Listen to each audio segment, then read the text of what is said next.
morning, TFR. Good morning. Good morning. Good morning. Good morning. Hi, this is Alan.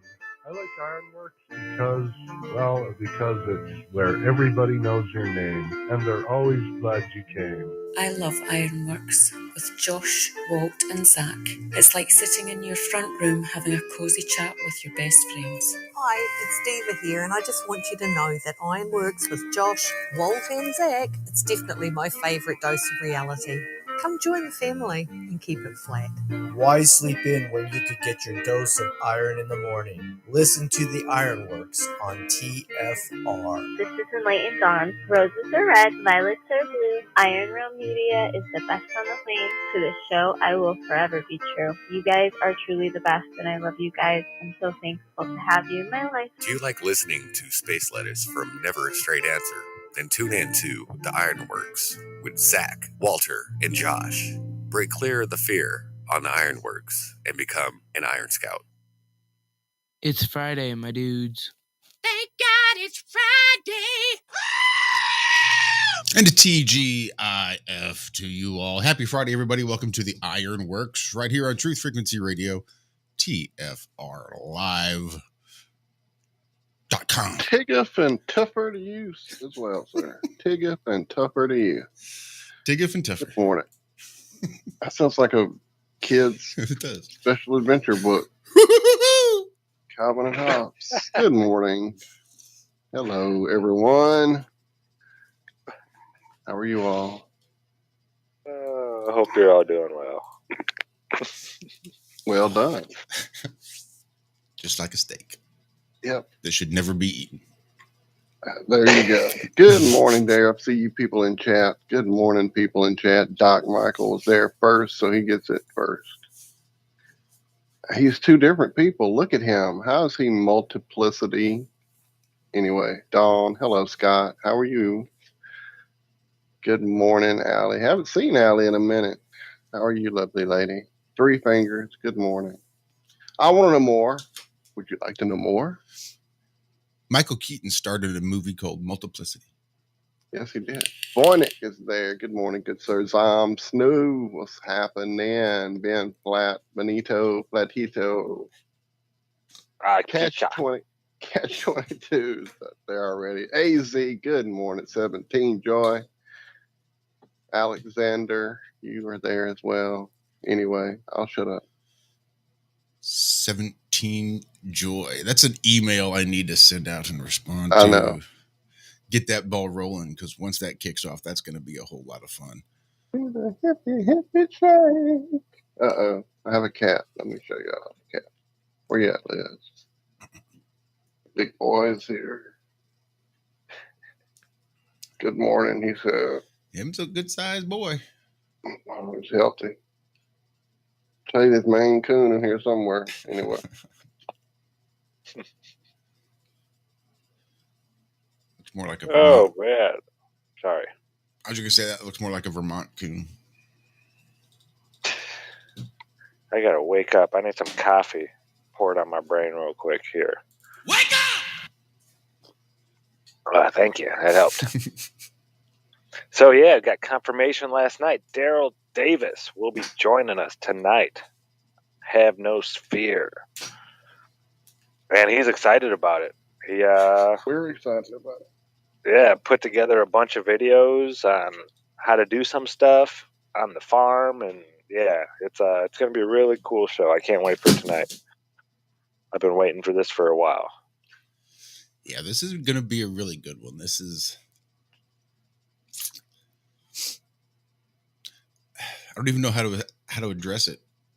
Daryl's one of those real life earth angels going around and just blessing people. And I love it.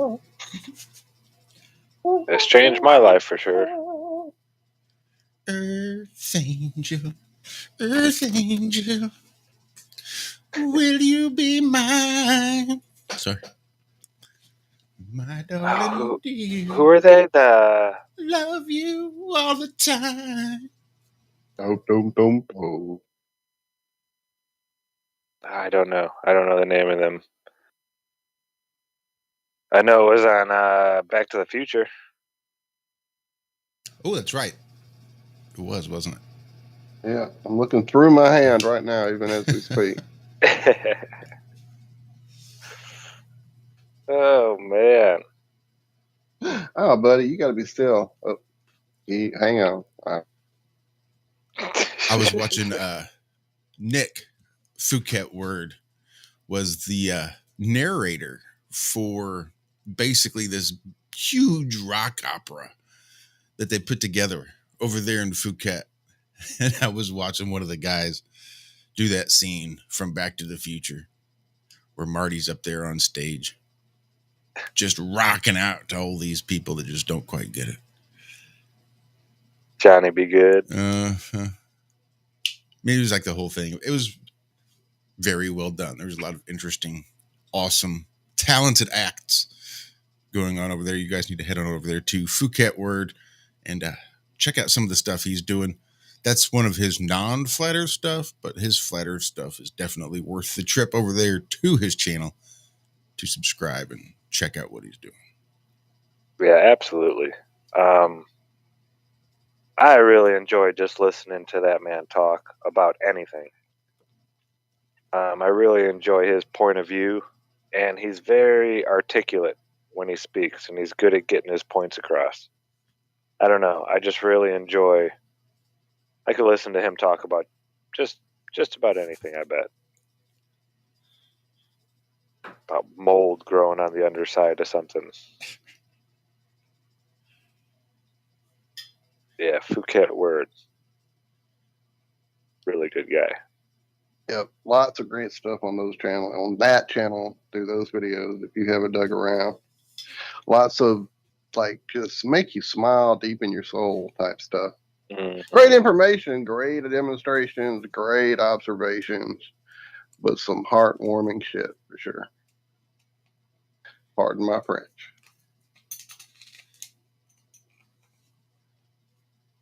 Yeah, he probably taught me more about perspective than anybody else. He was one of those guys out there early on. With a lighter on the ground, wasn't it? That was me. That was you with the lighter? Yeah, he did. He was on the running track, There were a few guys out there doing lighter videos, though. He might have done the lighter one, He did one. I think Dr. Z early on did one, maybe. I don't know. There was a lot of lighter people, because it's handy. You use what you have. Yeah, we all had one in our pocket, That was the first thing I did.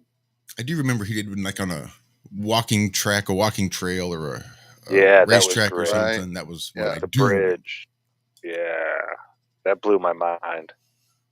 That was so great because you could still see the railings on the side, but the pavement was gone, would disappear as he would lower it down. Yeah, that was, man, such great videos. You know how many people don't get to see those because of YouTube and their algorithms? I know a great place to see them, though. An easy to get bundle of awesome videos and images. Notice I said images. And people are dotted up. And yeah, why don't you tell them about it, Zach? I don't want to move in on you. Yeah, that is the Flat Earth, Sun, Moon, and Zodiac Clock app by Blue Water Bay. $2.99 Google or iPhone.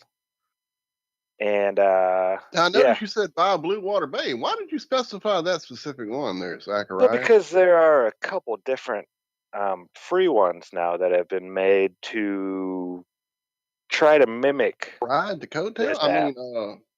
Deceiving. Sorry. And they're not anything like the app. The real app, I guess we could call it. It has the friend finder on it, where there are, I don't even know. Last time I checked, it was at 47,000 plus. Yeah, it's a great way to meet flat earthers, but it's really a great way. It's a great gift to give a new flat earther because all the research is right there already done for them. There's multiple playlists. I think there's up to maybe 21 playlists now, 18 playlists. There's a button you push, it's a question mark, and it brings up all these different questions that everybody asks flat earthers. What about gravity? What about, the stars? What about sunsets? What about and boats over the horizon? Any question, there's like maybe 20 questions, 21, something like that everybody asks. Well, there's a playlist for each of those questions that takes you right to the videos that Google will not allow you to watch. They will not bring them up. You can type them in by the person who made them and the exact name of the video, and it'll be like 10 pages down on the search. So it'll save you or your friend, the new flat earther, hundreds of hours of research, and it'll just ladle gravy over their brain. So yeah. Ladle gravy. Flat Earth Sun, Moon, and Zodiac Clock app by Blue Water Bay. Go check it out right now. It's only $2.99. It's a great gift to give to, or somebody who's not a flat earther that you'd like to just look into it. $3, half a warm beer. Not a bad deal to make a flat earther. 47,801 flat earthers that have not only come to the flat earth, but then signed up for Dave's app, but then again signed up for the Friend Finder app. What a small percentage. I'd love to be able to figure out what those real numbers are. Go ahead, Walter. Put a bookmark in the whole idea of looking way down the page for information. Oops, sorry, buddy, you got to get out. Sorry, hang on, everybody. I've got way too much cat here. But while we're on the Friend Finder app, I noticed in chat last show someone, and I totally had it written down. I mean, in my weekly note thing, and didn't save it somehow. Anyway, looking for some help, somebody who was looking for a job, maybe in the Tennessee area. If you're in chat and remember what I'm talking about, please throw that back in there. I may have dropped it in the chat for that show, and then we never got back to it. There was lots going on. Anyway, so that idea of connecting and reaching out and knowing people, the right people who know things, not just, a guy you looked up on the internet or in a phone book. Remember those? Remember phone books, Yellow Pages? Anybody? Anyway, the reason I'm asking is I dug out my first love, my original Gibson Explorer from '81, and it needs a lot of sweet, loving attention. And I know there's lots of musicians in our little groups of folks who might know luthiers who are reputable, who could do a good I had work done on it years ago that didn't get done correctly after I moved. I had nobody who could fix it, and so it just needs some really good attention on the frets. So I'm just throwing that out there while we're all talking about the blue dots. Reaching out to the blue dots. Anyway, so back to that bookmark of digging down the pages. We were digging around on Rockafin there, and we're quite astounded to see that there were so many of you who are already there following us, seeing as we're a brand new venture there and haven't really had time to kind of really launch that thing properly. But we saw a lot of you were there already following us, and that really was great to see, especially when I had to scroll down 1,000 miles to find our channel, just because that very fact we don't have much on there yet. So if you went looking and couldn't find us, just keep digging. It's there somewhere. We are there somewhere. Yeah, I had a lot of... Go ahead. I was just going to say, I had a lot of troubles finding us. You had to share the link with me. Mm-hmm. I don't know why I couldn't find it. It was weird. Well, I had typed in our name specifically, and then just there was nothing. So I'm like, well, let me see this great list of people it did bring up, because I saw an amazing variety of people I know and love. I mean, people you see here in our chat, people you have had seen as guests on our show, great content makers. Shout out to those who helped us over there, Bob, and a list I won't start listing because I'll forget people. Anyway, yeah, so just scrolling down that list, it did bring up to see, like I said, lots of great people, Crow and the crew, and just all kind of people. And way down there, I was astounded to see a very familiar swoosh, if you will, and said, "Hey, I know those guys, those irony dudes." Anyway, we're there, so go dig around. I'll find the link maybe. And big shout out to Bob for helping us yeah. get over there to Yeah. Rockfin. Bob was the And, first one to send us a referral, and then kind of let that set, let them do their thing, and probably fell through the tracks. Fell through the cracks. So Awesome Austin actually sent us the another man, referral, the legend.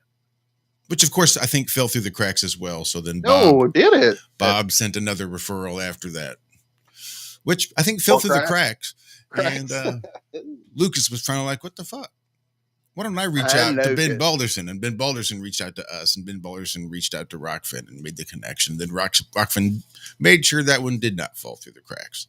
Another fine channel I found in that list of fine people that came up when I typed in Iron Realm Media. So they've got us all connected out there somehow, even though we didn't connect yet.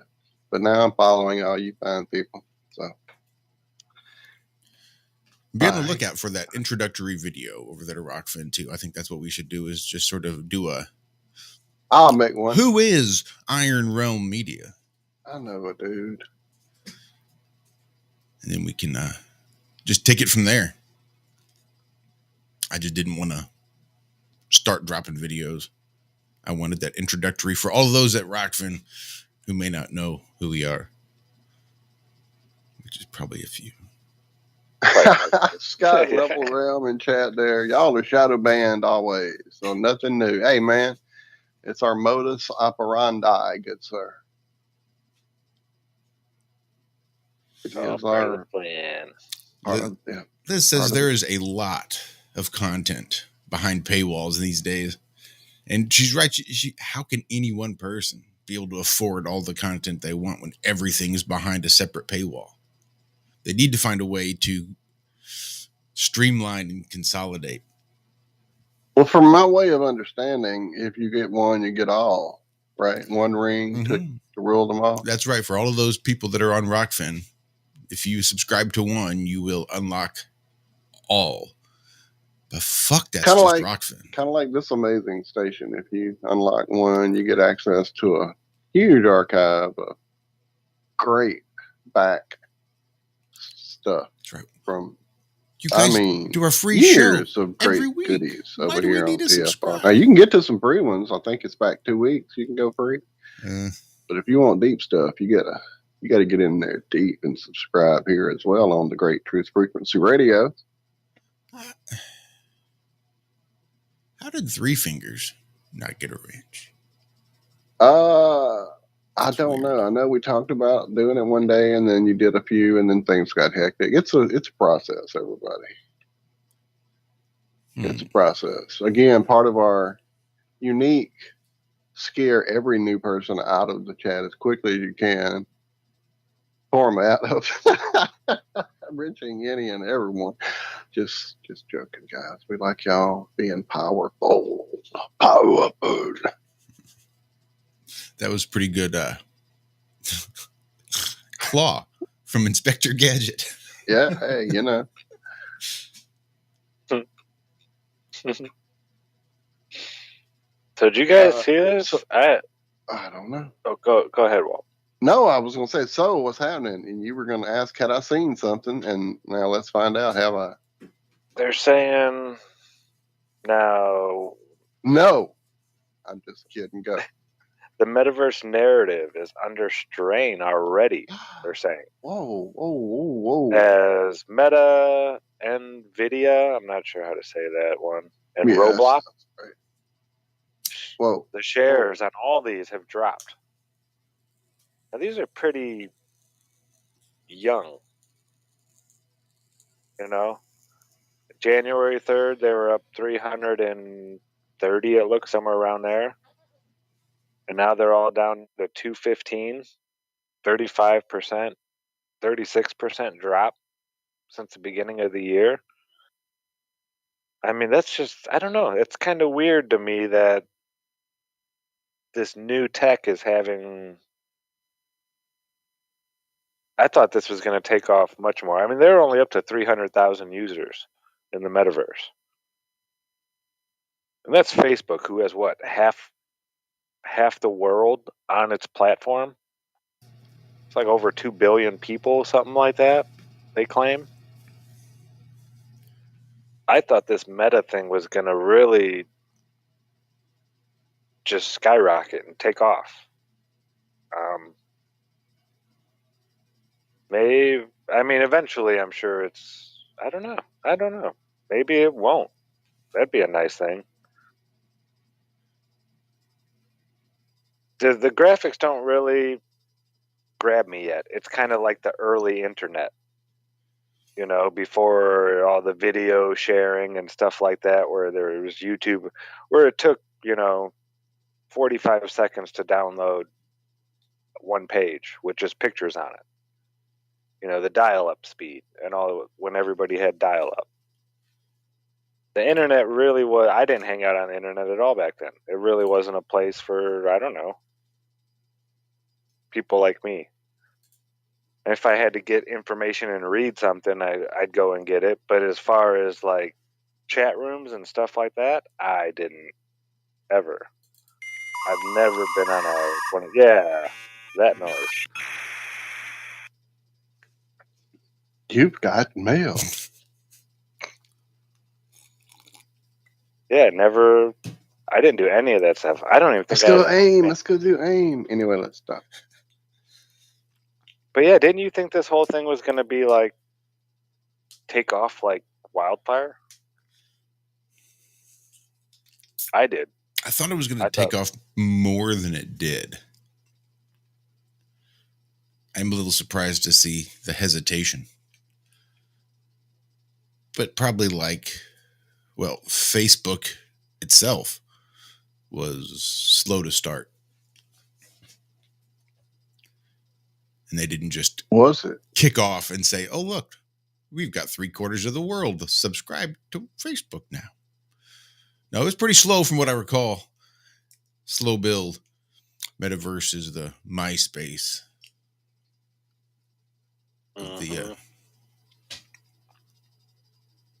3D virtual world.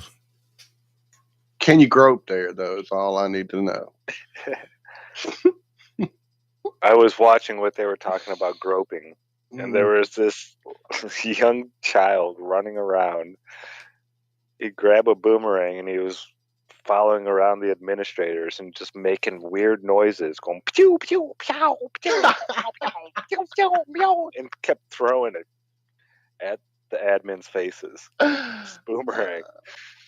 Just so running what you're around. Saying is giving people unlimited power inside of a virtual world probably isn't wise just at this juncture. Not this juncture. Wouldn't be prudent. Wouldn't be prudent. I'm sure they're.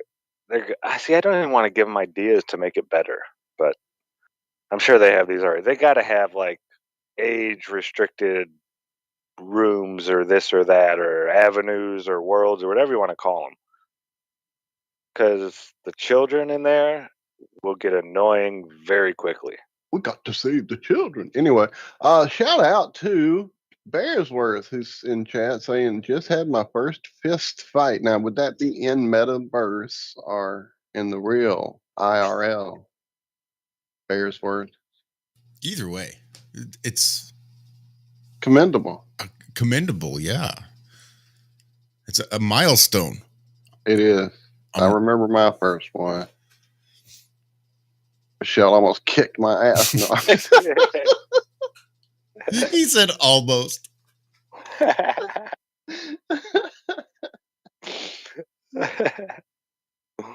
Oh, that's horrible. Yeah, I think. Well, I guess that's not a real fight. I fought a lot when I was young. And then I learned I didn't like hurting people. I remember I was only like maybe 9 or 10, and I kicked this kid right in his, like, the side of his, right underneath his ribs. He just made this weird noise. And I started crying because I thought I killed him. felt so bad. I really didn't like fighting too much after that. Yeah, I quit fighting young. Yeah, it only takes one good one. One good one, and you're done. I think usually you go, or try to be anyway. Yeah, it scared me because I was like, "Oh shit, I can hurt people." It's not like the movies where they just pop back up and everything's cool, you know. Oh boy, I'm glad I logged into TFR just in time. Well, we'll call that the end of the first half of the first half.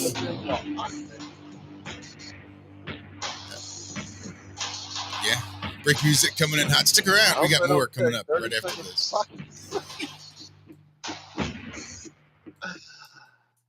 That's better. But I killed the algorithm. I got a good philosophical statement for you. Life was designed to respond, to deserve, not to need. On this planet, it doesn't read, if you need, you will reap. No, it reads, if you plant, you will reap. You say, well, I really need to reap. Then you really need to plant. Life wasn't designed for the needers. Life was designed for the planters. Life doesn't respond to what we need. Life responds to what we deserve by activity, belief, faith, action, movement. You gotta take a step. So one of the things to make clear when you're bringing somebody on board is say, Mary, if you step, we do these things. If you take 3 steps, we go this, this, and this, and this. And if you do this, we do all of this. But if you don't move, we don't move. It's very important to make it clear. Why? Because everybody needs to pay. Everybody needs to pay. Even if the payment is only token, it has to be paid. Because life responds to deserve. The reviews for Extendivite are amazing. Here are some from Amazon. September 2018. Extendivite works in keeping my blood pressure in the normal range. I've been using Extendivite for many years now. May 2018. Great product. I use regularly and I rarely get sick. March 2018. This product has relieved what appeared to be angina pain in my chest and shortness of breath after climbing stairs. I'm quite happy about it. February 2018. My husband, son, and I have been using this product for a few months now, and we have noticed an improvement in our joints and blood pressure. Tell us your story. Get Extendivite today. To order, call 1-877-928-8822. That's 1-877-928-8822, or visit heartdrop.com. Extend your life with Extendivite. True initiation is an inward journey. It's a spiritual path that is totally inward. It has nothing to do with anything external to you. I want to determine if the grand architect is indeed what I believe it to be, which is the artificial intelligence. The initiatory path is one of self-discovery and self-revealing. It's not a journey that someone can hold your hand through. Tonight, ladies and gentlemen, I want to take you through the steps of initiation. Remember, you are divinity. Step Beyond the Veil with Chris and Sherry Gio. Fridays and Saturdays, 7 p.m. to 10 p.m.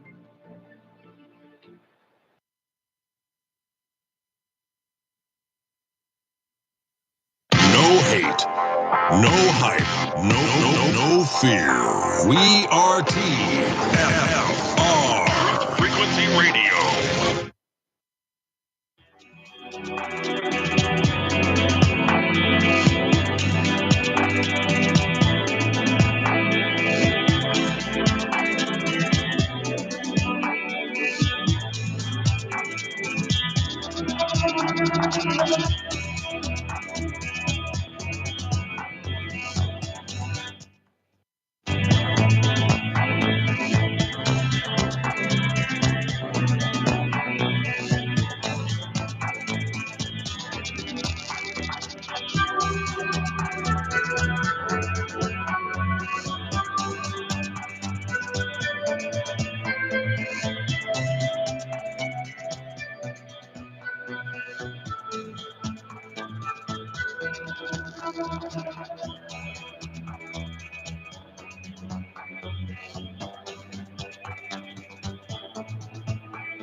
chew bubblegum and kick ass. And I'm all out of bubblegum. Well, pitter patter, let's get at her. And welcome back. Second half of the first half. That too. So, as I peruse around, as I do, I went back to the TFR chat to see if anyone might be hanging out there. It is early. There's usually not that many people. They usually hang out with us on the more populous chat area here on the YouTubers. But I did notice our good friend, line producer extraordinaire. Yes, sir, the title is yours. It is a lifetime post. You can't. Anyway, Alan Holman saying that a friend of his was saying he should go to a sweat lodge with him sometime, but he's a little concerned about doing that. Well, I will tell you, Alan, for when you do go back and listen to this show, it's something I would definitely highly recommend as well. I did one a few, many moons ago when my life was a bit different. I was doing a lot more of that path. You know, I was really reading a whole lot of Carlos Castaneda. I was doing a lot of outdoor centering myself, a lot of walking with intent, and definitely something I wouldn't jump into blindly. Do a little research. If you want to talk about it, shout out to me, and I will definitely throw some information your way. But definitely interesting, kind of almost weird, sad lineup. The person that actually had that set up at their house, they had a friend dig a pit, and we had stones in there, and it had a big, nice interlaced branch system with leaves across it, and it was really well done, and we got some really interesting work done in there. But anyway, yeah, she unfortunately just passed away about a week and a half or 2 weeks ago, so definitely Marty will be missed. He was a beautiful soul and definitely taking some power wherever she is headed to do her thing. She is quite the warrior. But anyway, yeah, definitely reach out to me, Alan, if you have some time. Anyway, sorry, I just noticed that from 18 hours ago. That is how much we are into the chat to check out what you guys are thinking. Well, that's also a conversation that we could expand upon later this evening. Someone who keeps a working and active sweat lodge out there on the farm. Daryl Davis has following that path as well. Speak about that. Yeah, that's something I might be interested in trying to build here this spring. I'd be real interested. Again, be careful and know how to do it right and know how to ventilate it. That is something you see often in that. Unfortunately, some people don't create them correctly with the proper airflow, and you'll get a little bit more smoke rather than steam in there, which is, can be unhealthy for you. It can make you lose consciousness, which, that's what you're going for. I guess be careful and go for it, but that's really not what you're usually going for.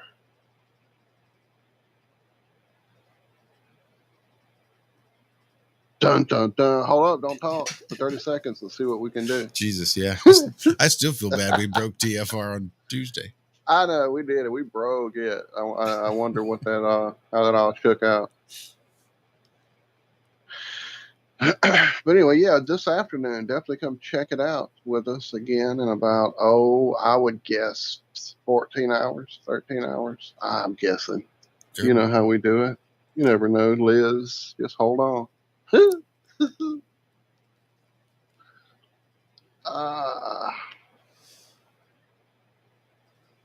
So as I was digging around for the link there for the old rocker fan for you guys that I dropped, I had another little link here that I found that I wanted to share with you as well. It's I think you gave it to me, maybe. I'm not sure where I got it actually. I'll just drop it there in chat. You guys enjoy that link. A little bit of a history of hemp, if you will. Nicely set up, nicely done, nicely put together. Whoever sent me this, thank you. Give me some credit, and I'll throw it out there. But I'll drop it there for you in the other chat as well. I just clicked on a link that was shared in chat by Jeremy. I want to know more. And they don't claim that anybody's doing this, but they asked the question, is eating people a solution to world hunger? The science behind Soylent Green. That makes you wonder. Well, actually, Tuesday is Soylent Green Day, so we'll have to wait and talk about that on Tuesday. No, I just Did you remember know that what being year Soylent Green took place, supposedly? 2021, I believe, was 2022. This year is the year of Soylent Green. Man, were they way off. If you haven't seen that movie, it's a wild one. If you're a person who peruses nutritional supplementation, either to help out other loved ones or actually with yourself, whatever the case may be, you may have come across one of these nutritional type, meal type, replacement type drinks on the old meal replacement area of the old supermarket there. And it's interestingly enough called Soylent is the brand name. Now there's different flavors, and I mean, taste varies from person to person. Anyway, yeah, I wouldn't drink it because, well, you know, number one, it's made of fucking people. Number two, it's got really bad, horrible sweeteners in it that are not healthy for you in any way, which I don't understand people's propensity to go for those bad poo-related artificial sweeteners in search of health and meal replacement type stuff. But it says diet, Walt. Oh, you mean just diet on the can? Sugar-free must be healthy, right?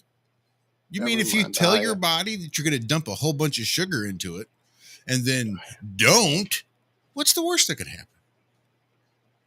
Maybe it is just some bacterial shit that we've collected and made sweet. That's not that's not like a comparison. It's actually bacterial shit. Like literal shit. Bacterial shit. Fecal matter. Literally. That's what your aspartame is. Isn't it Ebola virus? Bad toxic waste, and that's what's left over after it consumes it and passes it through its orifices. Yes, bad stuff. And then there's another one out there, aspartame potassium. Don't fuck with that one. And then there's also sucralose. Excuse me, steer clear of that one. Anyway, some of the plant-based ones are supposed to be okay for you. You know, to me, it's just about as healthy as eating another plant-based one that I know about that you can get easily right down the street from where I live. They make it pretty often. Anyway, go ahead. I don't get paid by Big Sugar. So, astrobiologists suggest the Earth itself may be an intelligent entity. Gaia. Now they must have run out of ideas or something. The team published a paper exploring this question in the International Journal of Astrobiology. That's got to be a really hard subject to study. Astrobiology. I mean, aren't you supposed to be able to study life? And if you can't get to it to study it, how are you? Yeah, well, since they can't study any biological life from other planets or out in space, they published a paper, and in it, they present the idea of planetary intelligence, which describes the collective knowledge and cognition of an entire planet. Oh my goodness. So is this new to them? I mean, truly there were like literal classes that were available at the Right here in Lafayette, actually, at UL, or it used to be USL. It, yeah, I believe the textbook is sitting in there on Michelle's book of stuff, shelf of books, anyway, that Gaia class that she took, I'm pretty sure. Anyway, yeah, go ahead. Well, yeah, they believe the concept might actually help deal with global issues such as climate change, or even help us discover extraterrestrial life. Okay, I could buy the climate change one if you could talk to the Earth, ask it how it's feeling, give it a checkup. Yeah, it could tell you, yeah, I don't like it. I'm getting warm around the midsection or something like that. Okay, but discover extraterrestrial life?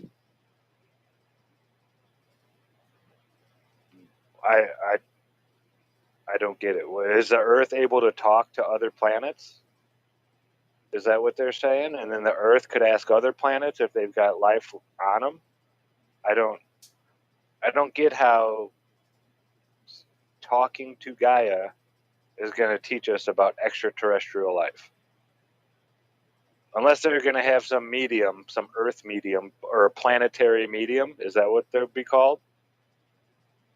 Well, if you ever read Wind in the Willows, no, what was it? Not Wind in the Willows. That was the little frogs. Oh, damn it.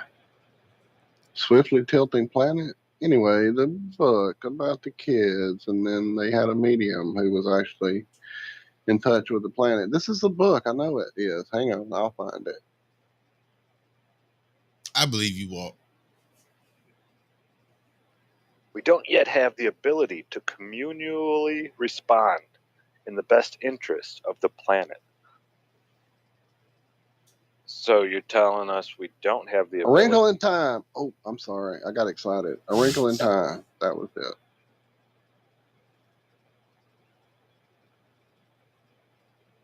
I've heard of that. I don't think I've ever read it, though. It's been a long-ass time since I read A Wrinkle in Time. Like, probably my favorite book ever as a child. Like, literally. Because it was, like, right in the middle of science and these ideas of, beings from other places and these interdimensional beings who could kind of float in and out of your reality, which at the time I read the book was my daily life. And yeah, it was pretty amazing stuff. There was a movie series that was recently done that I'm just going to probably lift a leg on. And I'll say that was my review. But yeah, the book series, Wind in the Door and A Swiftly Tilting Planet, those were the three I read as a kid. I don't know. There might be a fourth one out there that I don't know much about. But if you don't know them, then read them. They're great. Even if it's spacey stuff, it's still a great story.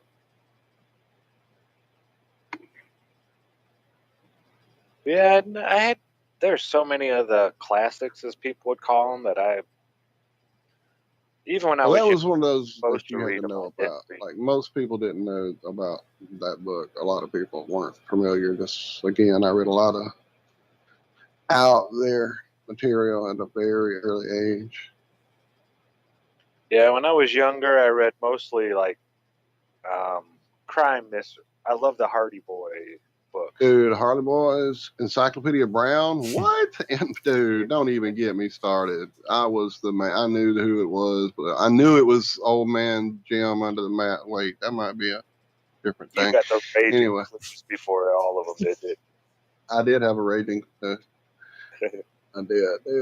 Encyclopedia Brown was my hero, and then quickly Sherlock Holmes. I loved those books. Yeah. Oh yeah. Hillary Queen. What? Nobody? Did you ever go find Carmen Sandiego? I didn't. By that time, I was already just missed it. I missed that. By the time it became a thing, I was too old, and my kids were not the age to watch it, and just didn't missed it. Oh, missed they that had whole ride. books where it was more like it was a paperback. They were small, but there'd be a few different crimes you had to solve in there. And it was one of those page turners where it was like you can choose to look for Carmen here or look for Carmen here. Oh, that's awesome. Yeah, I used to love those kind of books that I would find and read, the little choose your own path books. Yeah, well, it taught you about Was there something about an underwear guy? No, I'm kidding. I know what those were. Yeah, they would give you a clue about like this fruit or this dish or this something like about a culture. And then you'd have to try to guess what country that's from and this and that. It was a really neat way to teach, children about how different the world was. Yeah, I dug those books.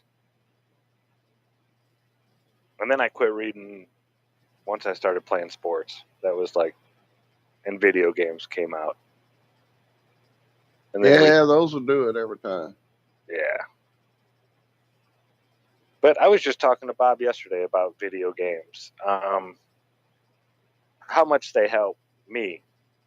I know it's one of the only ways I can really turn my brain off. That, gardening, there's a couple things I can do. But I have one of those restless brains that it just won't shut up most of the time. I'll see something and I don't want to think right now, but I'll see something and then my brain, oh my goodness, blah, blah, blah, blah, blah, blah, blah, blah, and then it just goes. And yeah, sometimes I just want to turn it off and not think. And video games allow me to do that.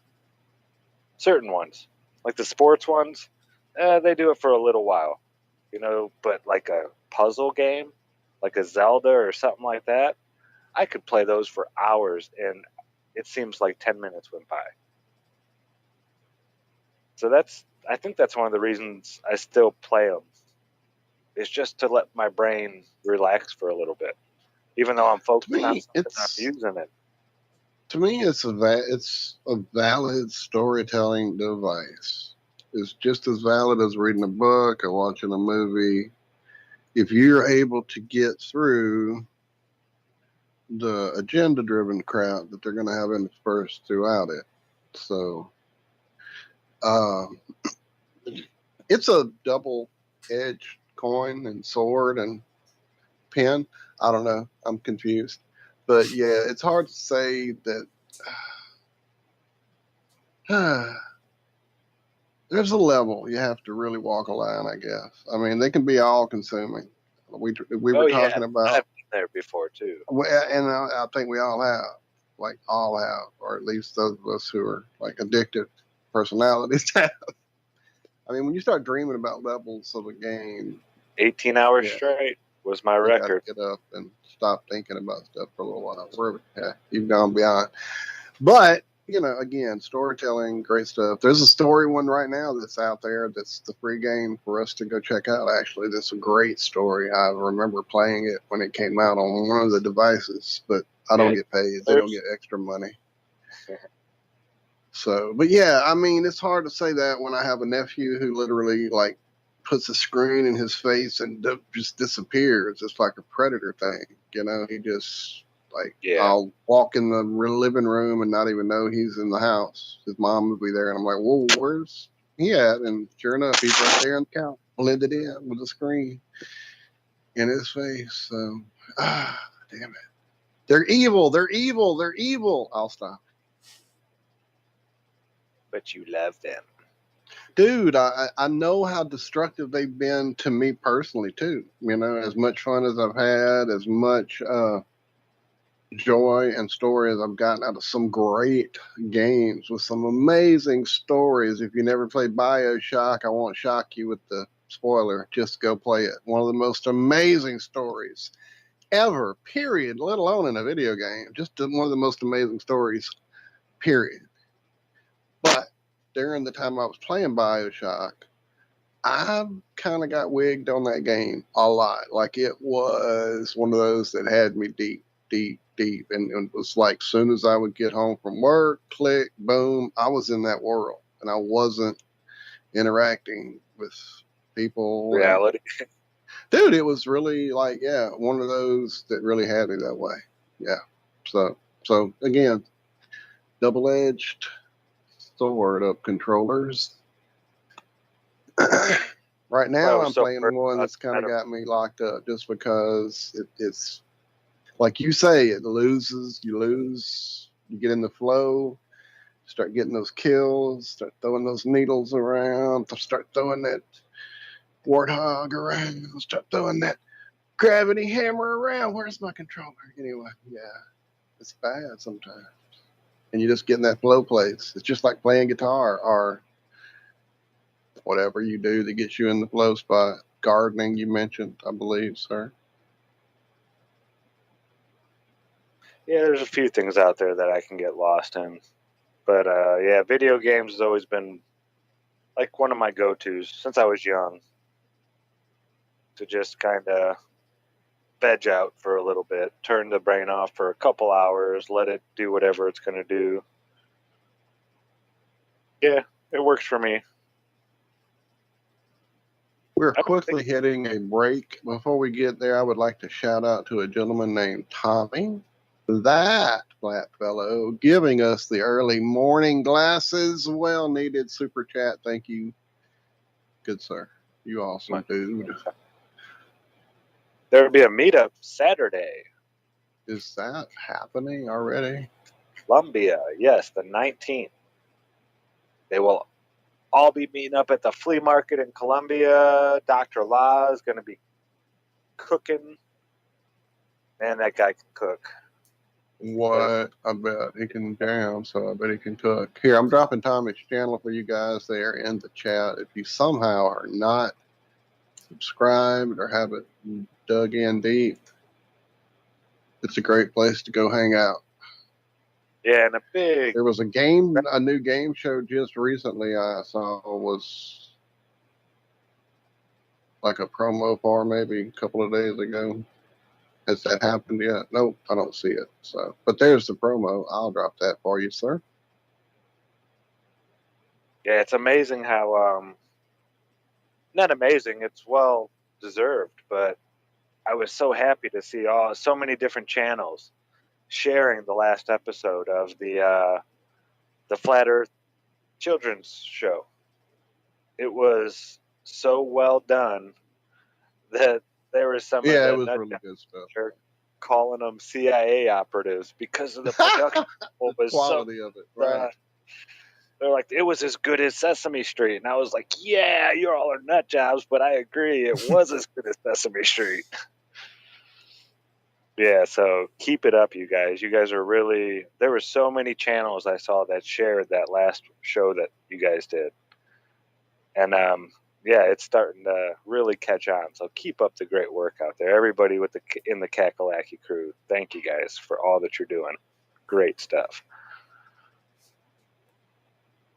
We are slowly coming up to our halfway point here.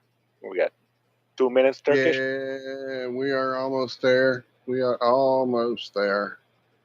Sorry. I know you dropped, oh, well, I was going to talk about a story or two, and now I've closed the page. Damn it. Where is it? I see people still mentioning snow in the chat. You poor, unfortunate souls. No, I'm just kidding. So I noticed you put a story in, sir, about a doghouse and a meteorite, and that's just where I'm going to leave it and let everybody come back after. After the break, find out what kind of mad world we live in. Oh my God! Doghouse right there. That is a well-built doghouse, I must say. Yeah. Oh, that one cracked me up. And I can't wait till we get into it because I already know what. I already read the story. I didn't want to read it because I wanted, the first impression. But do you think they found the meteor, or did they just find a hole in the doghouse? I'm not reading it yet. I'm not spoiling it. We're gonna all share it together. We'll have a reaction video on the other side of you the guys in break. chat, did they find the meteor, or was it just a hole in the doghouse and somebody said, oh, it must have been a meteor? Like the lady who got hit or was laying on her bed next to her, and she woke up and found a meteor in her bed.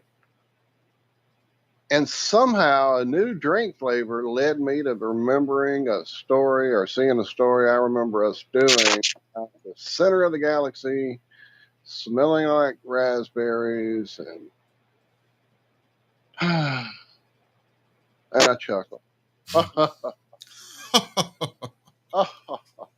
It smells of rum as well. Arr. Arr. What's a pirate's favorite letter? Radius. No. You think it'd be R, but it isn't. 'Tis the C.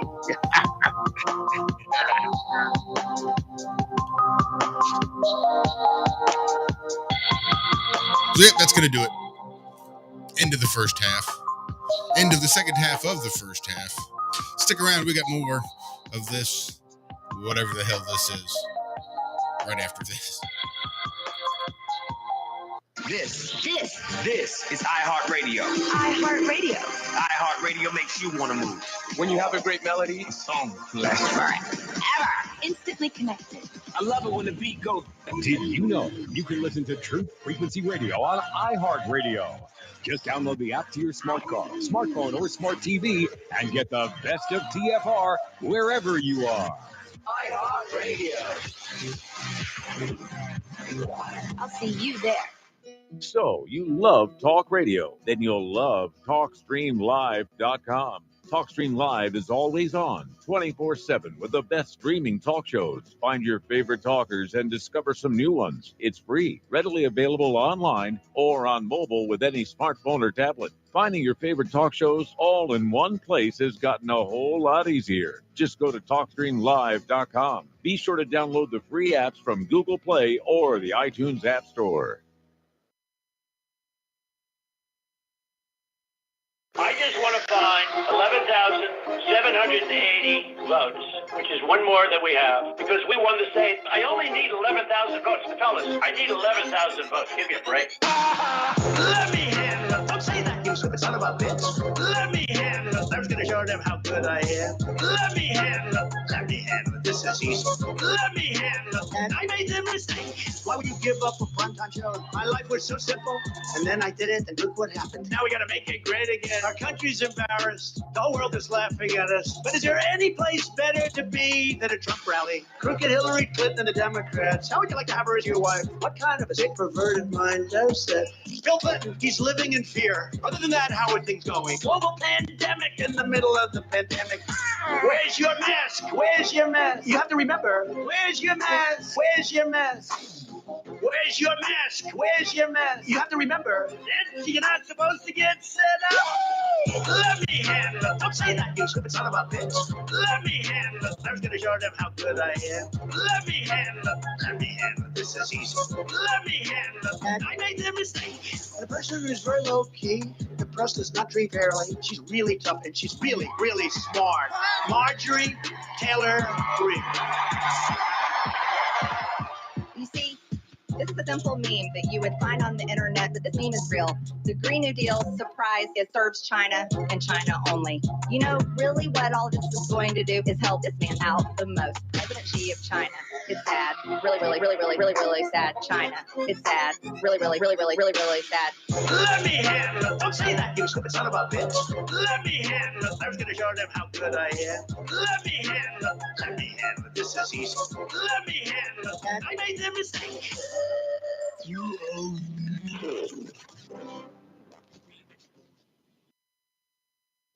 You are now tuned into the truth frequency. We are TFR. TFR. Truth Frequency Radio.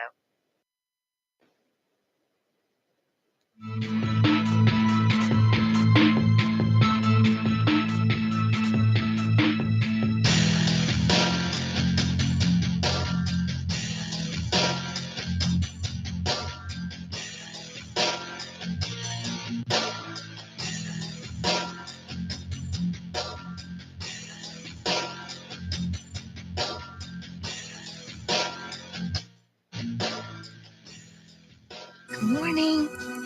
I'm here. Wake up! Wake up! Wake up! Wake up! What is dark matter? Okay, we don't know. That's great. That's why it's called dark. It's exactly. Everyone knows all reputable information comes from random people on the internet. Tell me things, internet. The earth is flat. It's like school in your hand.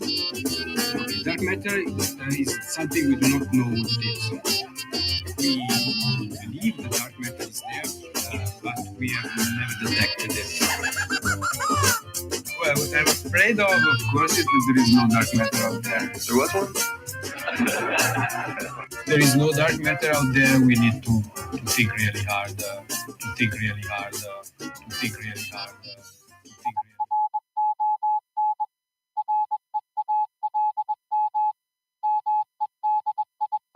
Hi, this is Alan. I like Ironworx because it's where everybody knows your name, and they're always glad you came. I love Ironworx with Josh, Walt and Zach. It's like sitting in your front room having a cosy chat with your best friends. Hi, it's Diva here, and I just want you to know that Ironworx with Josh, Walt and Zach, it's definitely my favourite dose of reality. Come join the family and keep it flat. Why sleep in when you could get your dose of iron in the morning? Listen to the Ironworx on TFR. This is Enlightened Dawn. Roses are red, violets are blue. Iron Realm Media is the best on the planet. To this show, I will forever be true. You guys are truly the best, and I love you guys. I'm so thankful to have you in my life. Do you like listening to space letters from Never a Straight Answer? Then tune in to the Ironworx with Zach, Walter, and Josh. Break clear of the fear on the Ironworx and become an Iron Scout. Time to roll. And welcome back. Second half of the Ironworx kicking off right now. It is time to roll. Ramblers, let's get rambling. So, yeah, it looks like some crazy weather, as you said, there in chat. I was just kind of playing catch up, and damn it, Three Fingers, sorry to hear about your knee, and definitely, I see you, Bert Tech, what's happening, and Hippie Shake 29, definitely, if you get a video of some tree bending wind, send it our way. I'd like to share it this afternoon. I'm quite a windologist, is that it? I don't know. Blowhard, maybe? Who knows? Windologist is good. Yeah. So I see more concerns and questions about moderation in the chat again. So we'll get that spread a little thinner again for you, everyone. We definitely will. But stay safe in the bad weather, for damn sure. And yeah, take care of each other. Keep your feet on the ground and keep reaching for the stars. So I mean, for real though, I mean, come on, let's talk about the doghouse, man. What the hell? Oh my goodness. So in Puerto Rico, a doghouse was supposedly hit by a meteor. And they're auctioning off the doghouse. Oh, a couple $100? Yeah, a little bit more than that. Couple thousand. Doghouse is expected to sell between $200,000 and $300,000. No. Now this is a pallet with some tin walls and a tin roof. Sheet metal. $200,000 to $300,000. Now the meteor was recovered. And they're selling the meteor as well. And they're saying the meteor is going to sell for $40,000 to $60,000. Quit it. So the actual object from space is worth less than the piece of material that it hit when it came down. A doghouse. Now, this, I mean, yeah. Okay, so. There's a hole in the roof the size of, my fist, I'm guessing. So this thing came to Earth at speeds of in excess of 100 miles an hour. No, I'm being silly. Yeah, so it came in really fast, and it punched a hole in the roof of this doghouse, and there was enough of it left for them to contain a piece of it enough for you to go here, 40,000 for this piece of rock. Now they don't actually have the rock in the pictures that I'm looking at. There's an image. Yeah, I can't find. Oh, don't you worry. There's an artist's rendition of a fiery rock zooming in from space at incredible fieriness and spaciness. But the actual rock, I don't actually see anywhere. So what size would it be after making this impact from space, going gazillions or maybe a couple hundred miles an hour? I just need some math here. Can you help me out? Anyone there in chat, maybe? Help me out. Yeah, I need some help with how does the math share the story. That the doghouse It's the doghouse 4 to 5 times as much. Here, I'll even share it on the screen for all of you lovely people, so you can see with us this picture of. Well, let's see it.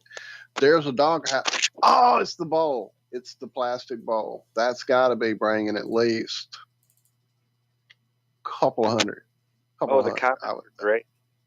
That's what, dude. The comments are like ripping into this article bad. And this is Fox News. There's an artist rendition from iStock. Now notice it is not a picture anyway. And then there's a close-up of the doghouse. The house's owner, Rocky, was startled by the meteor strike, but was uninjured. Uninjured? That's the word I could not say. Okay. Yeah, no pictures of the meteorite.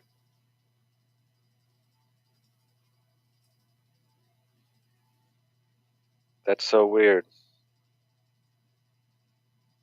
But yeah, just some more ridiculous nonsense about some idiotic person that's going to spend more than a house for a pallet and some sheet metal nailed together. I mean, that's even stupider than, I mean, they could sell that as art. There's people out there that would, punch a hole in the top with a hammer and call it art. And some idiot would spend that kind of money on it. So this doesn't really surprise me. It surprises me that the actual meteor is worth less than a doghouse. I don't know. I don't get that. It's not computing in my brain for some reason. Maybe I'm just old. I don't know. Do you guys know the Galaxy Center taste of raspberries? Now, come on. Smells of rum. Yeah, you guys were. I didn't even know what you guys were talking about earlier. The hunt for chemicals deep in space that could send life on other planets has yielded a large, fruity molecule. Oh my goodness. Astronomers searching for the building blocks of life in a giant dust cloud at the heart of the Milky Way have concluded that it would taste vaguely of raspberries. Get the fuck out of here. Sorry. But what about rum? Is this like Futurama where you smell into the microscope? It's a smelloscope. Or telescope. Yeah. The unanticipated discovery follows years of work by astronomers who trained their 30-meter radio telescope on the enormous ball of dust and gas in the hope of spotting complex molecules that are vital for life. Okay. You know how big a molecule is? 4. Yeah, something like that. Right? It's real small. You can't see a molecule from across the room with the telescope. You take the biggest telescope in the world and you ain't going to see a molecule. So how are they seeing molecules at the center of the freaking Milky Way? Because they sifted through thousands of signals from Sagittarius B2, which, if you know anything about your multivitamins, is one of the most important B vitamins there is, Sagittarius B2. It's a vast dust cloud right there at the center of our galaxy. Now, while they did fail to find evidence for any amino acids, they did find a substance called ethyl formate, which is the chemical responsible for the flavor of raspberries. Now, this is a quote from the article. It does happen to give raspberries their flavor, but there are many other molecules that are needed to make space raspberries. Oh my goodness. Arnaud Robert-Lachey, an astronomer, are one of those. An astronomer at the Max Planck Institute of Radio Astronomy there in Bonn told the Guardian here. Now, there's another distinguishing characteristic of old ethyl. Oh, look, ethyl! It smells of rum. Yeah, So because we have raspberries, rum smell raspberry so and much. rum. Raspberry and rum. Okay, so here's how it works. They use the Iridium telescope in Spain to analyze electromagnetic radiation emitted by a hot, dense region of Sagittarius B2 that surrounds a newborn star. Radiation from the star is then absorbed by molecules floating around in a gas cloud, which is then re-emitted at different energies depending on the type of molecule. Where is the bell? My God. While scouting for data, or even scouring the data, the team found evidence for lethal chemical called propyl cyanide. So you might get a nice little nose of raspberry on that first whiff, but after that, buddy, you're in deep shit. I'd like to put these people to the test. Take a bunch of molecules, put them in different containers, just 10 feet. I'm not asking for a football field or a mile, 10 feet away. I want you to tell me what the fuck you're looking at in those glass vials from 10 feet away. Just looking at it. No. Give them a telescope. You. Give them a fucking telescope. Let them have it. Let them have their motherfucking telescopes and then No, tell they me could what's in have it. That's what I'm saying. They could have the telescope and everything, all their equipment, but just tell me what these are from 10 feet away. If you can do it from trillions and billions and gazillions of miles away, 10 feet should be no problem. That should be, Think walking how the home run. accurate they should be able to be at 10 feet. It should be super fucking accurate. I guarantee they ain't seeing no damn molecule at 10 feet. I'm sorry, folks. This one just lit a fire under my butt.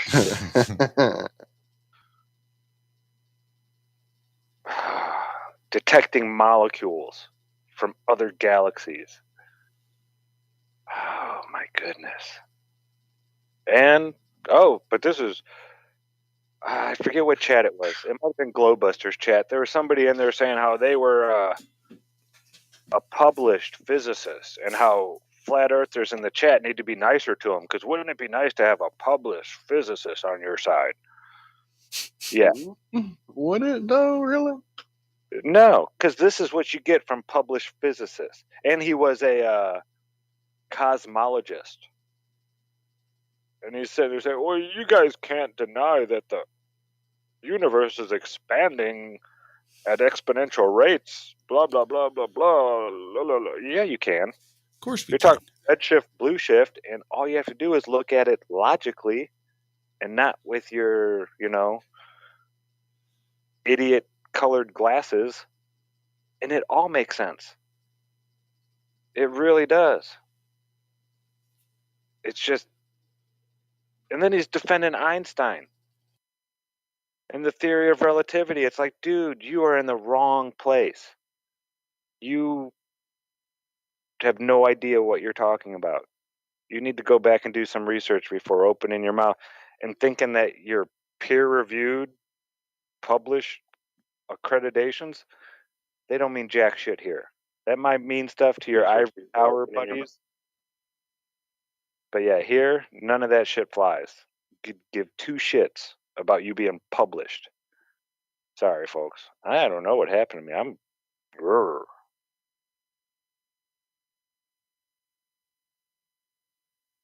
But yeah, this is what you get from published physicists. The galaxy center taste of raspberries and rum. Here's an interesting tidbit. You know, there's a molecule called colostrum. I do. Colostrum tastes like raspberries too. It does. And it could maybe they're way off. Huh? I said maybe they're way off. Maybe it's colostrum out there and not ethylpropylopalapa. That could be. I mean, could there really be all that ethylpropylopalapa in the universe? That seems like an awful lot of ethylpropylopalapa.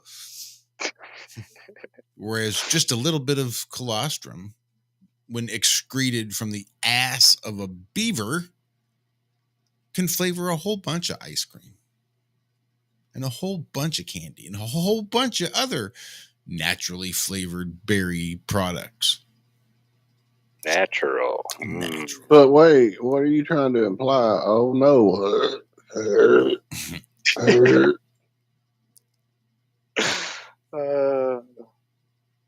That if bacterial shit can be classified as a natural sweetener, I don't see why beaver gland secretions, butt juice, shouldn't be classified as a natural raspberry flavoring as well. Oh, but it is.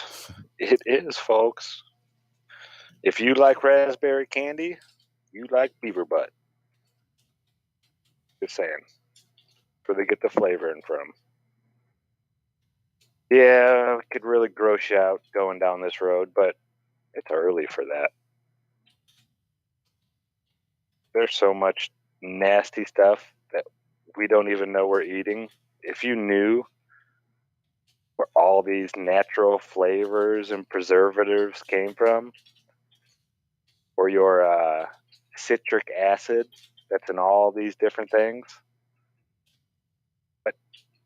but molecules are needed and where they get these molecules from.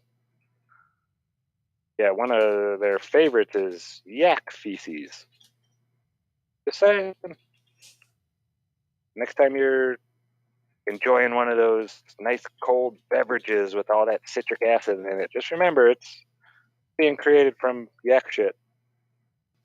Enzymes in yak shit.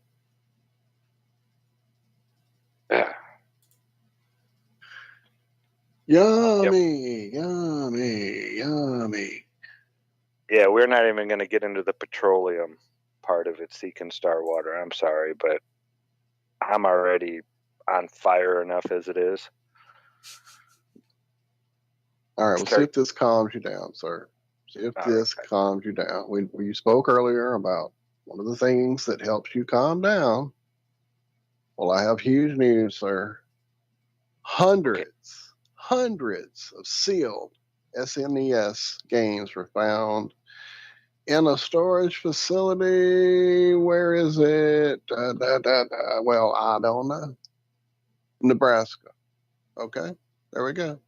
So, yeah, you know the old story about like there being thousands of copies of E.T. buried out there somewhere in the New Mexico desert. The game that like destroy. No, this is just like one of those stories. Like somebody always hoped they could go out and dig up those games. Isn't there a movie about that? Maybe. Anyway, but no, apparently there really is in a Nebraska storage facility. Thousands of titles unopened for like not just Super Nintendo, but 3DO and the Sega platforms. Wow. Dude. This would be like the ultimate. That's like the holy grail. Right? I see stuff here listed like Chrono Trigger. What? Oh man, that's right. That's one of the best old school games. I don't see that one. I do see Teenage Mutant Ninja. I can't even talk, so I'll shut up and you just ignore me. I'm over here in the corner trying not to spit on myself. But yeah, it's pretty nuts. They're gonna let's see. Barbie. Is there the Barbie game in there? I don't see that one. There's a video. It's probably got like a whole bunch of stuff. You can know from the title cover art, but it's hard to see right here. I'll share it with you guys here. Hang on a second. Yeah, I remember looking up what was the most expensive video game.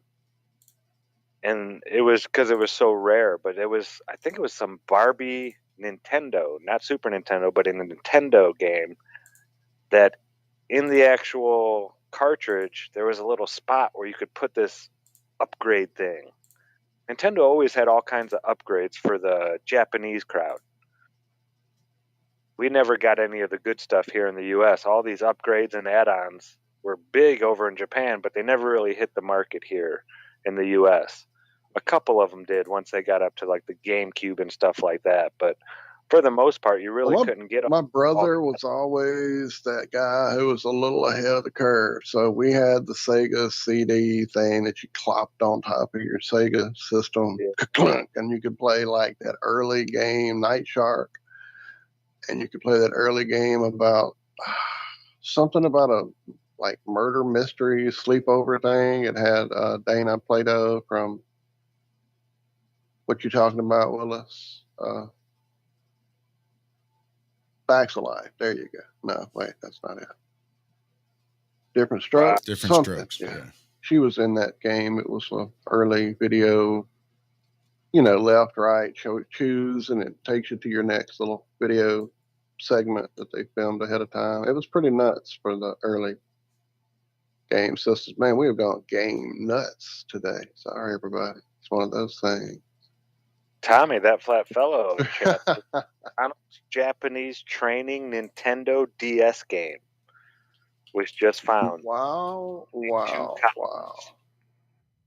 So does anybody remember those creepy Burger King games that came out? One of which was a game called Sneak King, and you had to like literally creep around as the Burger King guy.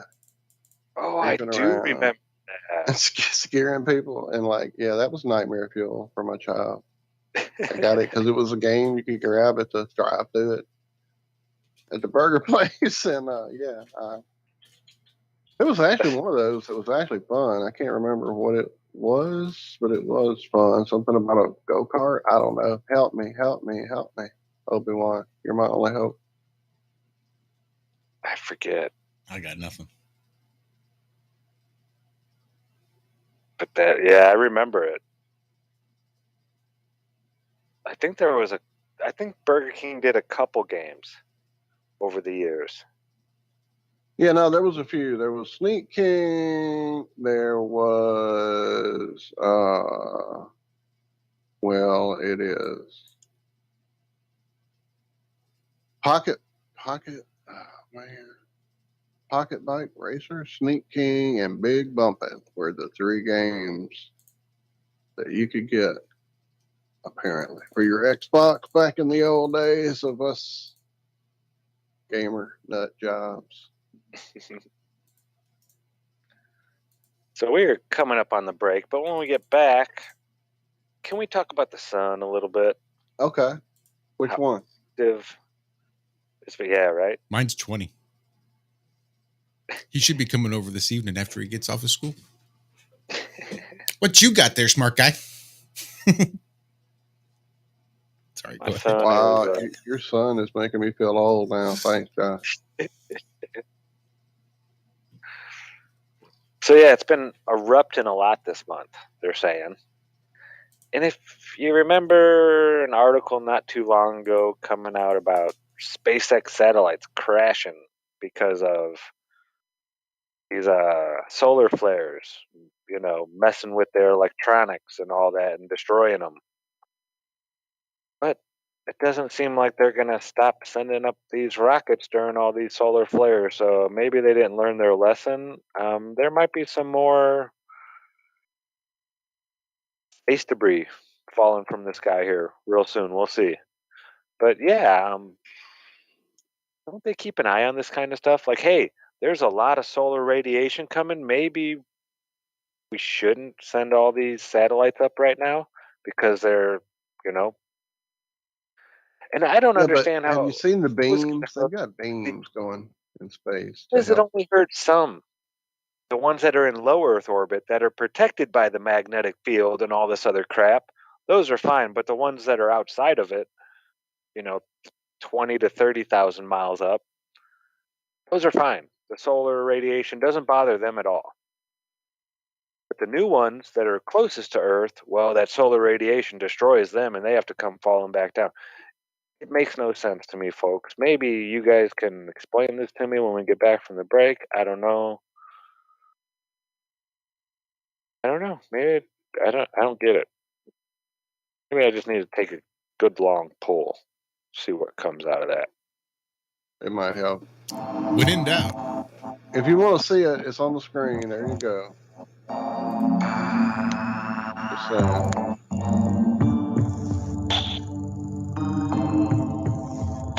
Yeah, there it is, everybody. Anyway, Ironworx. We'll be right back.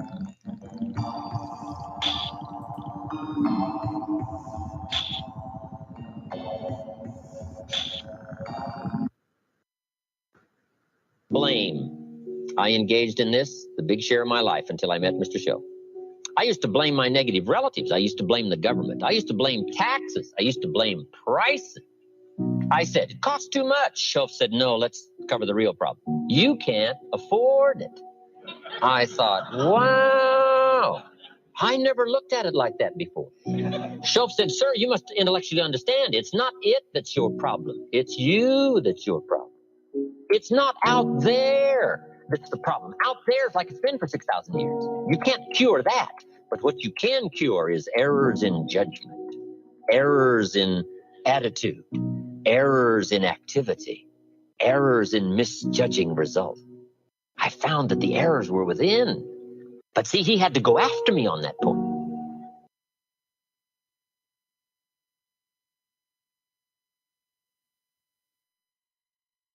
Extendivite is more than just a heart tonic. Do you have any of these symptoms? Night cramps in the hands and feet. Your arms and legs often go to sleep. On short walks, do your legs get aches and pains? Is your memory worse than it used to be? Ankles that swell late in the day? Has your blood pressure increased lately? If you answered yes to even one of these questions, you may have early warning signs of arterial blockages. Your body is saying that it is time to take Extendivite. These are not the normal signs of aging. They are the warning signs that accompany blocked arteries. Get your Extendivite today. Extendivite is available in capsule or liquid form for just $69.95 for a 2-month supply. To get started, call 1-877-928-8822. That's 1-877-928-8822 or visit heartdrop.com. Extend your life with Extendovite.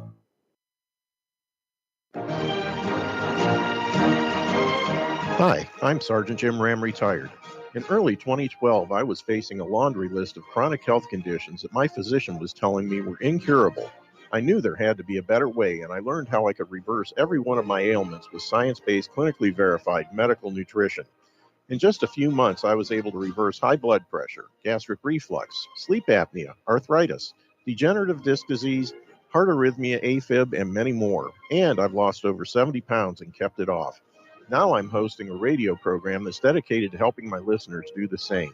If you're sick and tired of being sick and tired, if you're sick of being used as an ATM by your doctor, then you'll want to tune into the Your DIY Health radio program here on Truth Frequency Radio every Thursday from 9 a.m. to 11 a.m. Eastern and 6 to 8 a.m. Pacific.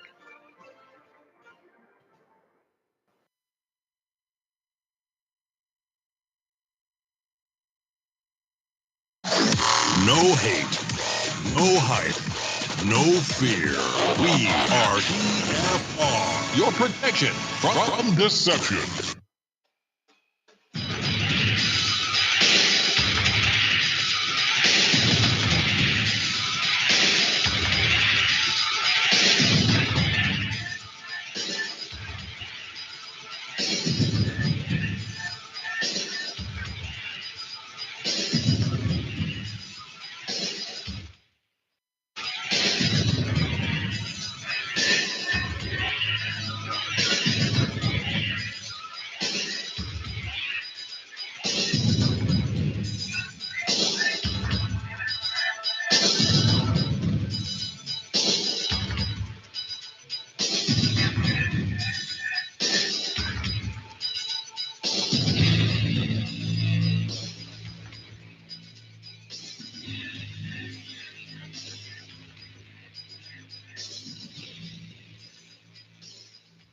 Yes, science! And welcome back. Fourth and final segment of the Ironworx kicking off right now. Sorry, I was having to get the show set up for this evening, so I didn't have to stick around very long after this one to do it. So that last segment, I was a little unplugged because I was trying to get a thumbnail ready. But everything should be good and copacetic. Thanks, I appreciate that. I am excited about tonight's show. Me too. Longtime friend who just recently has started joining live streams and stuff, and he's been in the community forever, though. I remember Daryl from way back when I first, he's been around chats for just about as long as I can remember. So he's been in the community for a long time, but yeah, he's a farmer out in California, and he makes some of the most amazing medicine that you can make on this plane, in my opinion. And he's going to have a bunch of videos showing exactly how this process is done tonight. So this is going to be awesome. Before we get out of here, this is a little live production, folks. I got to get him a place to where he can send all these videos for us. Because I don't think we can play him on his. So we'll, the easiest thing probably would be Telegram. Yeah. I'll get the IRM link and send that to him. Right. I can drop it. Hang on. But not like hang on, do other stuff. No. We'll wait. It's cool. We'll wait for about 28 seconds before we'll start talking. What? How close can they cut it? It's called Radio Roulette, ladies and gentlemen. Radios.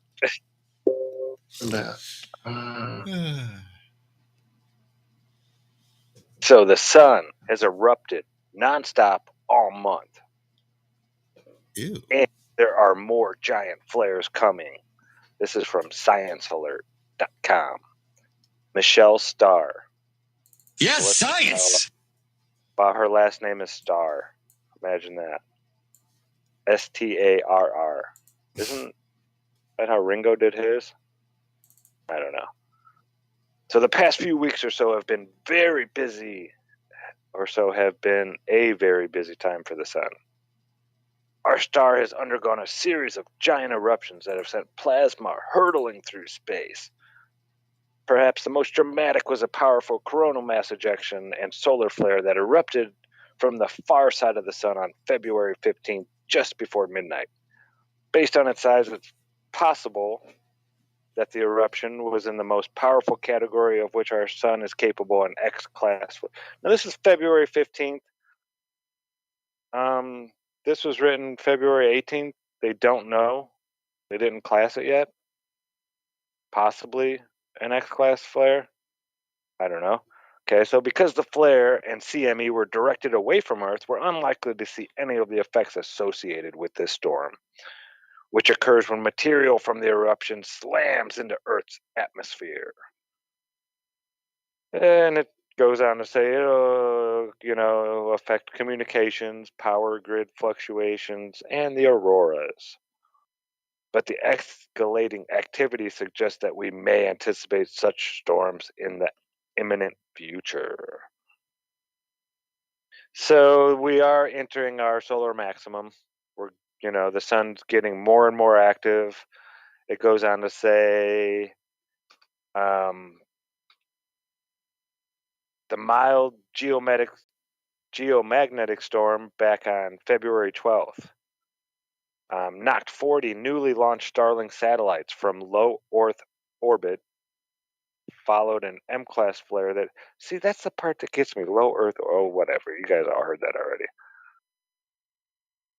They say the ejected usually takes a few days, depending on how fast it's traveling. And the remaining flares that have happened have mostly been the C-class, so smaller than the bigger ones. And it was just an M-class flare that knocked out those, not the biggest kind. So they're saying it's pretty normal for our sun. It ramps up its activity during the solar maximum, the most dynamic time during its activity cycle. Now, here's something I didn't have never heard. And I've studied the solar cycle, when I was doing a lot of my sun research. Saying it actually goes through this 11-year activity cycle with a clearly defined minimum and maximum. This cycle is based on the sun's magnetic field, which flips every 11 years, with the north and south poles switching places. Have you ever heard that before? That the sun's poles flip every 11 years? I think so. I think I have heard that before, yeah. I have never heard that. Yeah, that's just kind of mind-boggling to me. Sunspots are temporary regions of strong magnetic fields, while corona mass ejections that erupt from solar flares are produced by magnetic field lines snapping and reconnecting. Oh my goodness. So they're good at making up stuff. So yeah, they're expecting it to just ramp up and get more and more and more, Now these things don't come and hit Earth all that often, where according to the heliocentric model, we're just this one little speck on this one side of the sun, so the CMEs can go off in any direction. So really hitting us is, it's a long shot, but it does I wonder happen. if a doghouse would protect you if you were. But this isn't going to stop SpaceX from continuing, even though we're getting all this stuff, all this solar activity, and it takes a few days to get here. So when we see one of these, it's not like it happens and then, we have a CME heading towards us. We don't know about it. And we're going to send these up, and then all of a sudden the CME hits. We know about these things days before they get here. So why would you send up satellites when you know there's this storm coming? Does that make any sense to anybody? And I still don't get the idea. I mean, it's hitting, think of like an egg. And the low Well, I Earth mean, you wouldn't do something. satellite. Go ahead. No, well, you wouldn't do anything like missions with bare minimum protection out in like a big, huge. Well, we didn't have to worry about it back in the solar. 60s because we didn't know about it. Here we go, science. Fuck. But yeah, it doesn't hurt you if you don't know about it. I'm sure people were drinking cyanide for decades before they found out that it killed people. But right. Yeah, these solar flares are coming. And okay, like I was saying, think of an egg. All the stuff on the inside is protected by this shell.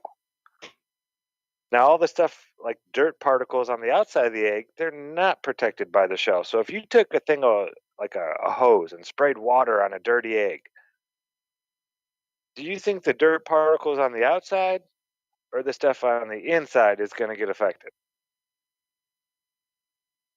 Not a trick question. Of course, the stuff on the outside, right? Yeah. The dirt on the outside is going to get blown away. So we have this big, Van Allen radiation belts that protects us from all this stuff.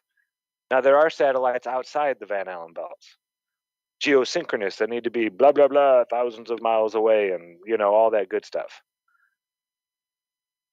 Those weren't affected. They're outside the eggshell, right? And they're not affected by all these geomagnetic storms that are hitting them. But the stuff inside the eggshell, closest to the yolk in the center, all that stuff just falls out of the sky and gets burned up and is destroyed. How does that make sense? Unless it hits a doghouse. They must have a doghouse around each one of those satellites. So, between this idea of what we're discussing now and then that low Earth orbit visualization tool that I have shown you guys a couple of times and shown you on our channel, shared with you. And then I've played around with,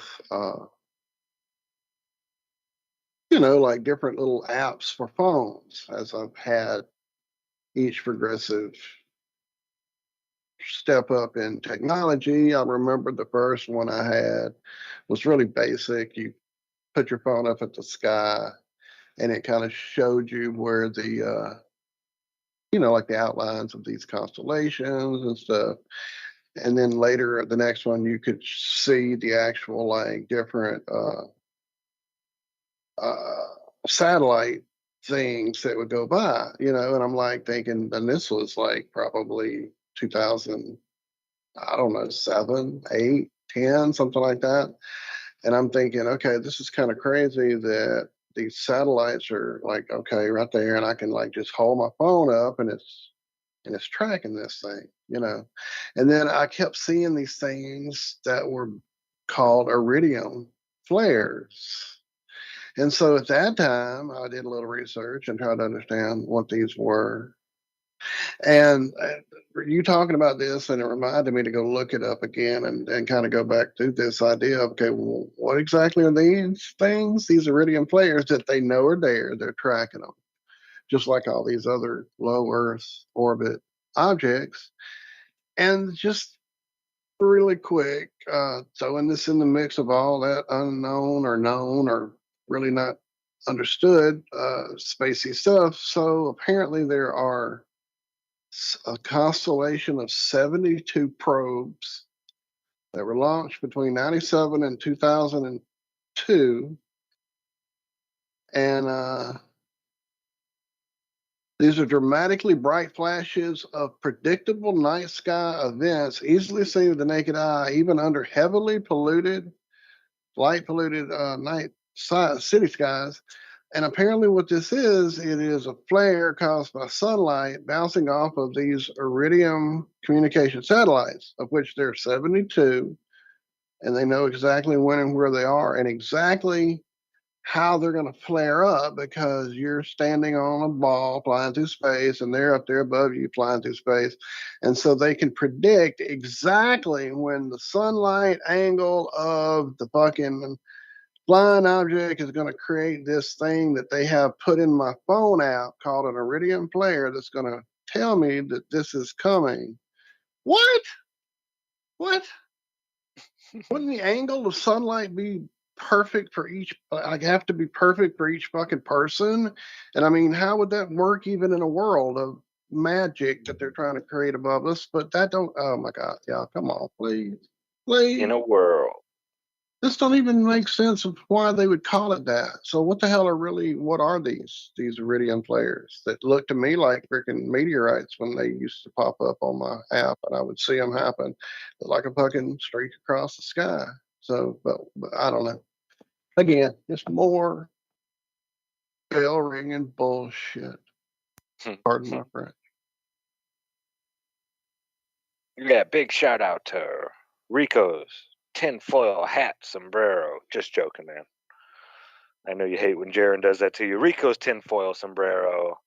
Thank you so much, brother, for joining me in the chat last night. To everybody who came over and helped support Dave over on that live. It was so hard. The audio was so horrible. You could barely understand anything.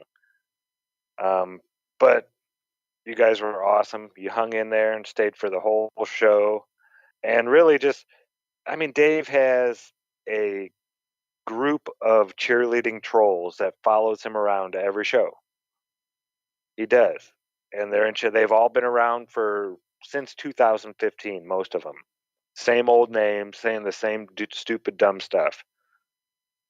And I don't know, I just felt, since I couldn't really understand the show too much, I felt argumentative last night. And I was just laying down the gravy, for everybody else. There wasn't that many people in chat. Most of them were flat earthers.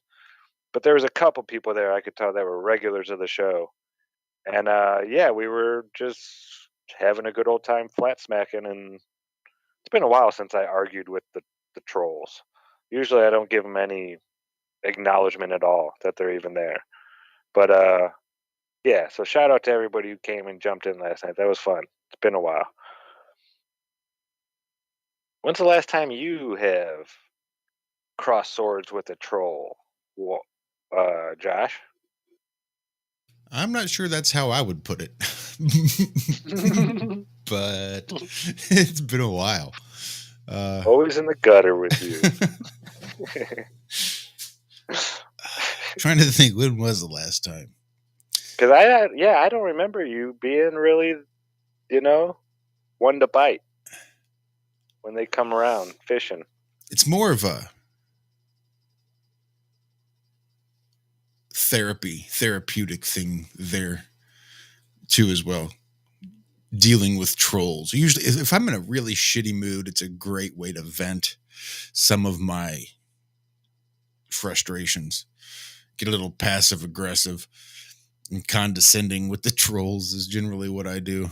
It happens on rare occasions. I've wasted more than my fair share of time on Twitter. Liz says, a while back, early on, it seemed like it was a good idea to try to battle the trolls, if only for the exposure.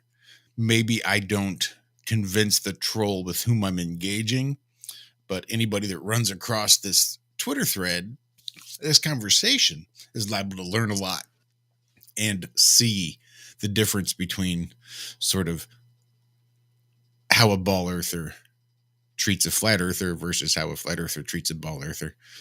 I can get pretty passive aggressive and condescending without being directly rude and dickish.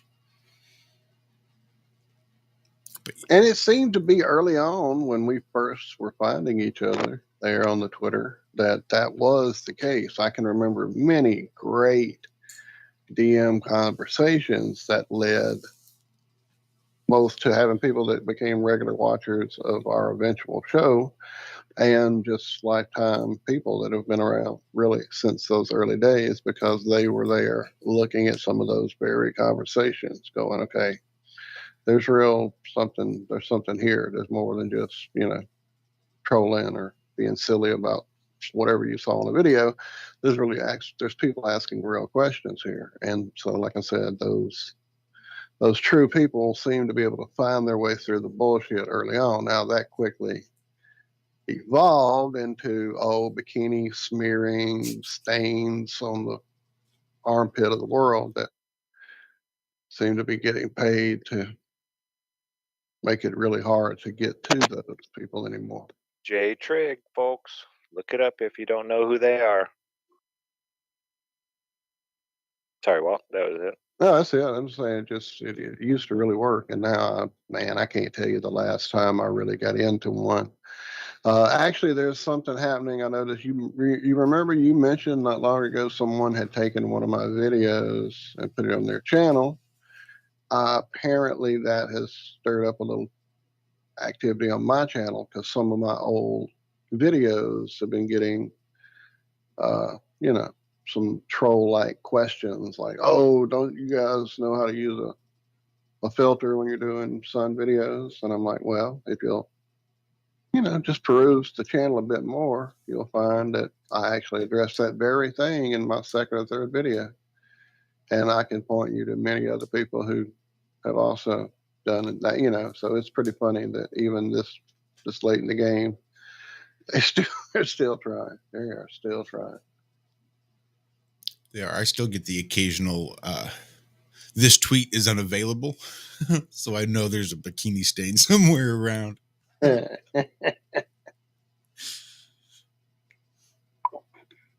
So here is top secret behavioral science support for JTRIGS, which is the Joint Threat Research and Intelligence Group's effects and online HUMINT operations. HUMINT operations. And this is from 2011, folks.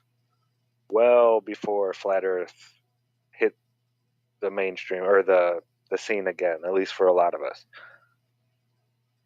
So this is their executive summary. The importance of influence in cyberspace was highlighted in the recent National Security Strategy and the Strategic Defense and Security Review. This is UK government from 2010. J Trig provides most of GCHQ's cyber effects and online human capability. It currently lies at the leading edge of cyber influence practice and expertise. J Trig targets a range of individual, group, and state actors across the globe who pose criminal, security, and defense threats. They use a range of techniques, for example, discredit, disrupt, delay, deny, degrade, and deter. The techniques include uploading YouTube videos containing persuasive messages, establishing online aliases with Facebook and Twitter accounts, blogs and forum memberships for conducting human or encouraging discussions on specific issues, sending spoof emails and text messages, as well as providing spoof online resources and setting up spoof trade sites. And then it goes on to explain how they do this even in more detail. But that's just the very beginning. You yourself can go apply to work with these people today if you wanted to. This is a real thing. It's been around for a long time, and they are out there trying to stop Flat Earth. This is one of the groups that is openly, when they came out and said, hey, we need to censor this and that, and we need to, show videos that say the Earth isn't flat when people search Flat Earth. Well, these are the people making those videos. These are all these trolls that have been around for 7 years, the whole time, saying the exact same thing. It's all copy and paste. Yep, asking why we don't fall off the edge. Asking the most benign, insane questions just to kind of get flat earthers riled up so they have to start typing. And so they have to respond. And they spend 4, 5, 6, 2, 3, 7 days, who the fuck knows, responding, retyping back and forth with these time-wasting trolls. Sorry. I've had comment threads that were over 300 comments long, just me and a troll arguing. This is before I started making videos, and I was just a comment section warrior for Flat Earth. Over 300 comments, me and one person. You know how much time I wasted? It took me a good 9 months before I stopped doing that. And now it's like cold turkey. I don't really ever respond to a troll comment. Now in the chats, like last night, I was having fun. It was fun. Just explaining to people that, aren't in any of this, have never heard of it before, giving them little words, Fraunhofer diffraction, little things like that, just to shut the trolls up. And it was fun. I had a good time. But yeah, for the most part, it's just a waste of time. That's what they're trying to do, is waste your time. So it can be fun. You can release some tension, stuff like that. Because they're not being genuine people, it really doesn't feel as bad to me because I know they're lying, and when someone is being deceitful and lying, to me, that's like an open invitation to slap them in the face. That's how I look at it. Now, if I'm talking to someone genuine, I would never use the words I use. I'd never use the snarky attitude. It'd be a totally different comment. But for these people, yeah, they bring out that, like you said, you just get so riled up that it's like, it used to be, at least. Now it's just more of a fun game thing. But yeah, don't waste your time with these people for the most part. Every once in a while, it's good to let off some steam, but they're here to waste your time, and don't let them do that. Zach rant over.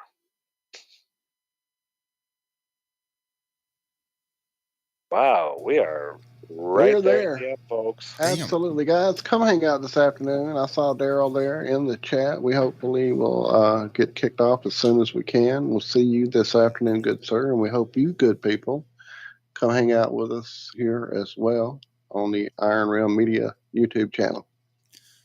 Shout out also in chat to Rico's tinfoil sombrero. Thought I was going to do it, didn't you? I did. You got me. Oh, I love y'all. Hope to see you this afternoon. Love you You guys guys. have a great day. Yes, thank you guys for coming to hang out with us this morning. It's always a great way to start my Fridays, which tend to go a little long and exhausting. So I look forward to hanging out with you guys tonight too. If we don't talk to you then we will talk to you next week, right back here on Truth Frequency Radio, TFRlive.com. In the meantime, you guys be good, be well. Remember, we love you. See you soon. Toodles.